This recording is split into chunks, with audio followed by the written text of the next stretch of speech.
चीखती हुई हवेली का खूनी रहस्य, अनजान रास्ता और नया सफर। रुद्र एक पेशेवर आर्किटेक्ट था। उसका काम पुरानी जर्जर हो चुकी इमारतों और हवेलियों का सर्वे करना और उन्हें फिर से नया रूप देने का नक्शा तैयार करना था।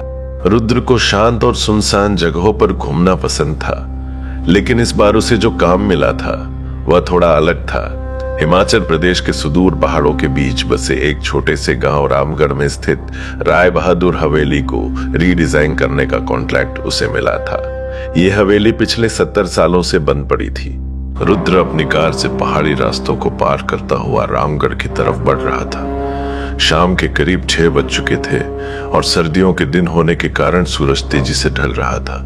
घने कोहरे ने पूरे रास्ते को अपनी आगोश में ले लिया था, जिससे कार की हेडलाइट्स की रोशनी भी बेअसर साबित हो रही थी। रास्ते में उसे एक भी इंसान या गाड़ी नहीं दिखी। अचानक उसकी कार का इंजन एक तेज झटके के साथ बंद हो गया। धत तेरे की, अभी से क्या हुआ? रुद्र ने बड़बड़ाते हुए कार का बोनट खोला। इंजन से गाढ़ा काला धुआं निकल रहा था। नेटवर्क गायब था, इसलिए वो किसी से मदद भी नहीं मांग सकता था। उसने चारों तरफ देखा।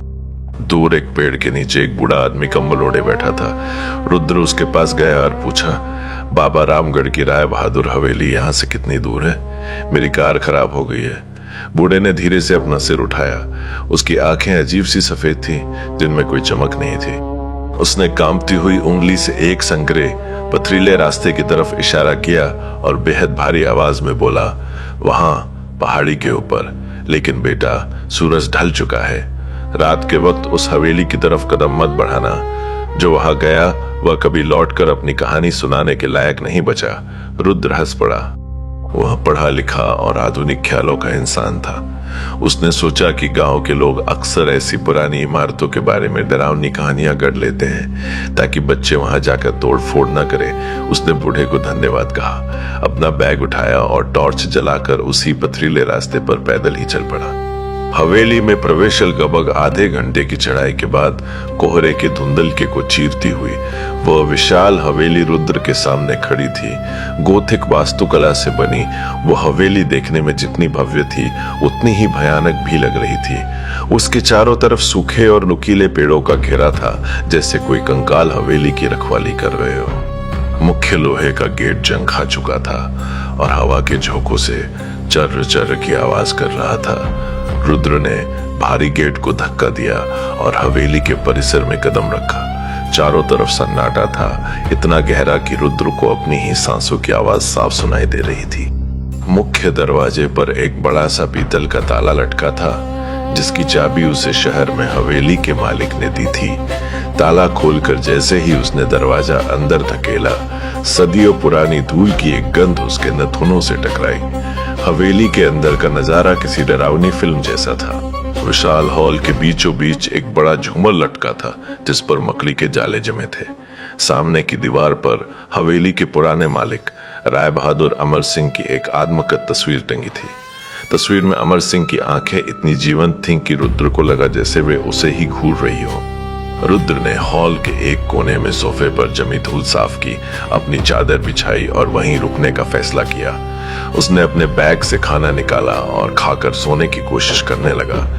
दिन भर के सफर की थकान के कारण उसकी आंखें जल्दी ही बंद हो गई। आधी रात का सन्नाटा और पहली आहट ठीक रात के 12 बजे रुद्र की आंख अचानक खुल गई। कमरे का तापमान अचानक बहुत कम हो गया था, जैसे कोई बर्फ की सिल्ली पास में रख दी गई हो।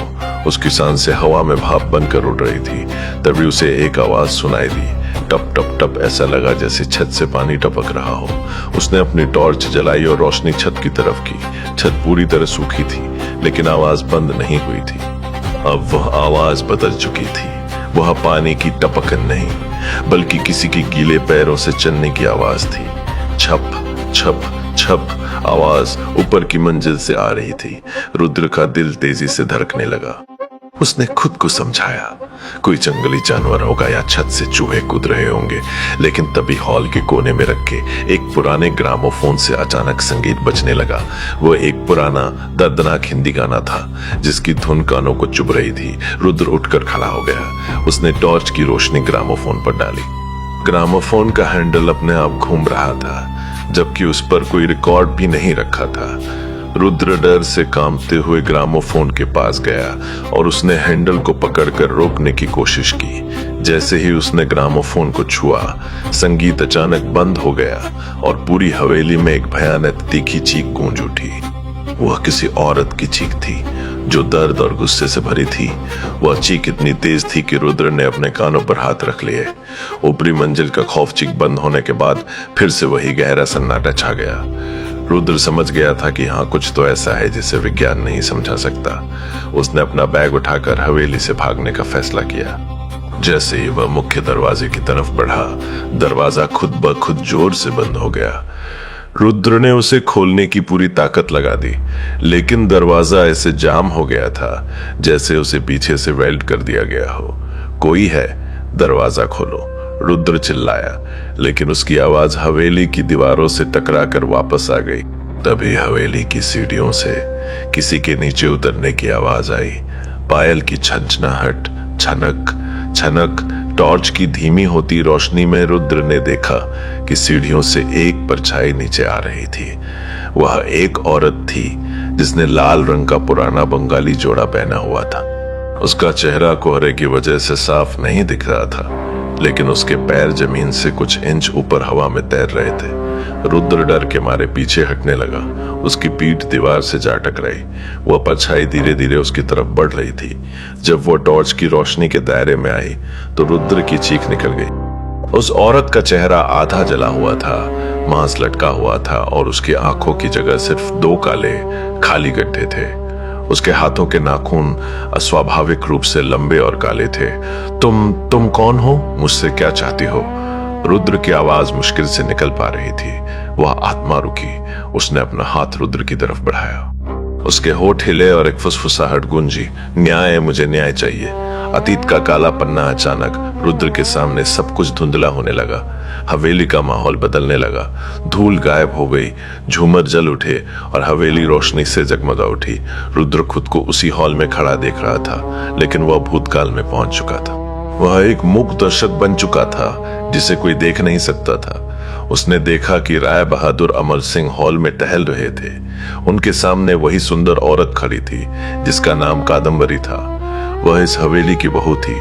अमर सिंह का बेटा शहर गया हुआ था और अमर सिंह की नजर अपनी ही बहू की संपत्ति और उसकी अस्मत पर थी।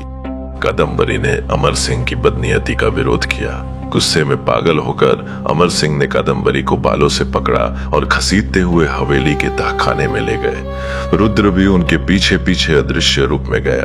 तहखाने में अमर सिंह ने कादम्बरी को एक खंबे से बांध दिया। अगर तुम मेरी नहीं हो सकती तो इस दुनिया में किसी की नहीं रहोगी, अमर सिंह ने क्रूरता से हंसते हुए कहा और तहखाने में केरोसिन छिड़कर आग लगा दी। कादम्बरी जिंदा जलने लगी। उसकी चीखें दीवारों में दफन हो गई। अमर सिंह ने बाहर से तहखाने का दरवाजा हमेशा के लिए बंद कर दिया और दुनिया को बता दिया कि कादम्बरी बीमारी के कारण मर गई। अंतिम सामना और खूनी अंत दृश्य अचानक गायब हो गया। रुद्र फिर से उसी अंधेरी, ठंडी और जर्जर हवेली में वापस आ गया था। कादम्बरी की भयानक आत्मा अभी भी उसके ठीक सामने खड़ी थी। उसकी आंखों के खाली गड्ढों से खून के आंसू बह रहे थे। रुद्र समझ गया कि यह आत्मा क्यों भटक रही है। अमर सिंह तो सालों पहले मर चुके थे, लेकिन उनकी इस हवेली में उनका कोई गुनाह कभी सामने नहीं आया। कादम्बरी की आत्मा चाहती थी कि उसका कंकाल उस अंधेरे तहखाने से बाहर निकले और दुनिया को इस हवेली का सच पता चले। रुद्र ने हाथ जोड़कर कहा, कादम्बरी, मुझे माफ कर दो। मैं तुम्हारा सच दुनिया के सामने लाऊंगा। मैं तुम्हें इस कैद से आजाद कराऊंगा। यह सुनते ही उस भयानक चेहरे पर एक अजीब सी शांति छा गई। उसने धीरे से अपना हाथ पीछे खींच लिया। हवेली का मुख्य दरवाजा एक तेज धमाके के साथ खुल गया। बाहर सुबह की पहली किरण फूट रही थी। कोहरा धीरे धीरे छट रहा था। रुद्र बिना पीछे मुड़े हवेली से बाहर भागा। वह सीधे रामगढ़ पुलिस स्टेशन पहुंचा। उसने पुलिस को पूरी बात बताई। शुरुआत में पुलिस ने उसकी बात को बकवास माना, लेकिन रुद्र के जोर देने पर और उसके आर्किटेक्ट होने के नाते हवेली के गुप्त तहखाने का नक्शा दिखाने पर पुलिस टीम वहां पहुंची। जब तहखाने का सालों पुराना दरवाजा तोड़ा गया तो अंदर सचमुच एक खंबे से बंधा हुआ इंसानी कंकाल मिला, जिसके हाथ में सोने का एक पुराना कंगन था जिस पर कादम्बरी खुदा हुआ था। पुलिस ने अवशेषों को बाहर निकाला और सम्मानपूर्वक उसका अंतिम संस्कार किया गया। रुद्र ने उस हवेली का कॉन्ट्रैक्ट रद्द कर दिया। वह कभी वापस रामगढ़ नहीं गया। लेकिन आज भी जब कभी सर्दियों की रातों में कोहरा घना होता है और हवाएं चलती है, रुद्र को अपने बंद कमरे में ग्रामोफोन की वही धीमी धुन और दूर से आती पायल की छनक सुनाई देती है, जो उसे याद दिलाती है कि कुछ रहस्य कभी पूरी तरह नहीं मरते।